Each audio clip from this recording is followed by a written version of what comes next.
Hey guys, how's it going? Matt Lighty here, and today we're talking a little bit about pricing rares versus what I refer to as benchmark uniques. Now, in Path of Exile, rares are arguably going to be the most common piece of gear you have. Rares are very, very common. It sounds a little counterintuitive, but common in the fact that you're using them often. Most characters are comprised of rare gear. Now, you get a lot of rares, and 99% of them are going to be relatively worthless. But the real question is, how do you discern what's worthless and what has worth or value? Now, this video isn't going to tell you how to price every rare in every scenario. That's an impossible thing that you kind of just learn with experience. The more you play the game, you'll just learn how to price things. So benchmark uniques, what does that mean?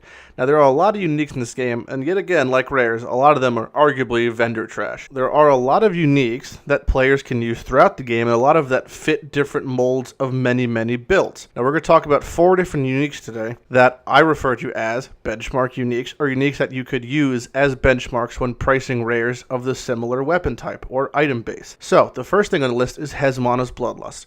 Now, Hezmana's Bloodlust is a two-handed Valax unique.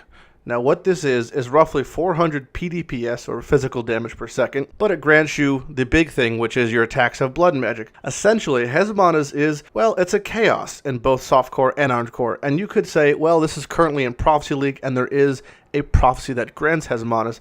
It's fairly common, so that may change the value somewhat, but in general, it is a sub 5C unique. Now, it has 400 PDPS, but in reality, it's probably closer to 475 or 500, granted the extra socket you gain. So because of this, any rare weapon you find that is roughly under 450 or 400 PDPS, if you want to use that as your milestone or benchmark, is essentially worth 1 chaos or nothing. Because why would you use the rare if you could always use Hezmana? Now, the same thing goes for other two-hand weapons such as Doomsower, Chaos Primacy, Marohi Urki. All are very similar price range and very similar PDPS, 400 to 500, depending on rules and abilities. So that is a good way to price two-hand rares. If you ID them, you see the PDPS. Again, the PDPS physical damage per second calculation is low end plus top end divided by 2 times your attack speed. That is your PDPS. So the second item on our list, which is very similar to the first in function and how we're going to go about it, is Beano's Kitchen Knife. Beano's Kitchen Knife is a unique slaughter knife dagger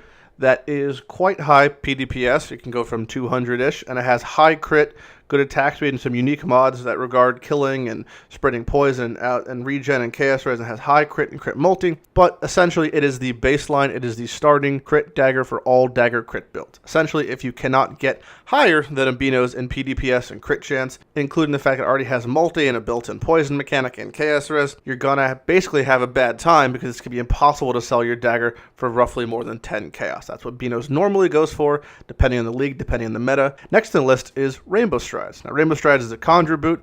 It is, again, the starter ES boot for almost every single low life or CI or ES based build. It has all res, it has a decent energy shield in 120, it has movement speed, even has pretty high flat mana and a cool unique block chance applied to skills mechanic on it. And this goes for a grand total of roughly 1 to 3 chaos in most leagues. And most people use it up to the 90s to even endgame in some scenarios. So if your boot or your shoes you're using, energy shield shoes, either don't have the accumulated stats that Rainbow Strides offers, then your item is not going to be worth really more than 1 save. Now, the final thing on the list, the final benchmark you would be talking about, is probably the most universal, and that is Belly of the Beast. Now, Belly of the Beast is a full worm scale unique that grants high maximum percent life. This isn't flat, this is percent life. All it could do is be scaling your life. This is effectively worth roughly 6 to 8 nodes in the passive tree, along with the extra gore, which is just a FPS dropping mechanic, increased life flask recovery rate, and all res. Now, Belly of the Beast on softcore prophecy is a chaos and roughly 5 to 8 on hardcore. This price could be due to the fact that a prophecy grants Belly of the Beast. That being said, it really never pushes more than 10 to 15C in league after the first week. So if your chest isn't better than Belly, you just have to ask the question, which is the same question you'll ask for all of these uniques: why would I run this rare when I can run this said unique? Now, this also applies to many other uniques that I haven't named today. I suggest you go check out the unique list in the Pee-wee Wiki, because that is a great way to compare prices for certain items. There are many item slots out there that you could have comparative to your rares, and you can see, okay, this is a good benchmark. This is a good place to start when pricing my rares. Now, I hope you guys enjoyed this video. If you have any questions, comments, concerns, please ask them in the comment section below or message me in-game or on YouTube. I'm Matt Lighty, and you have a good day.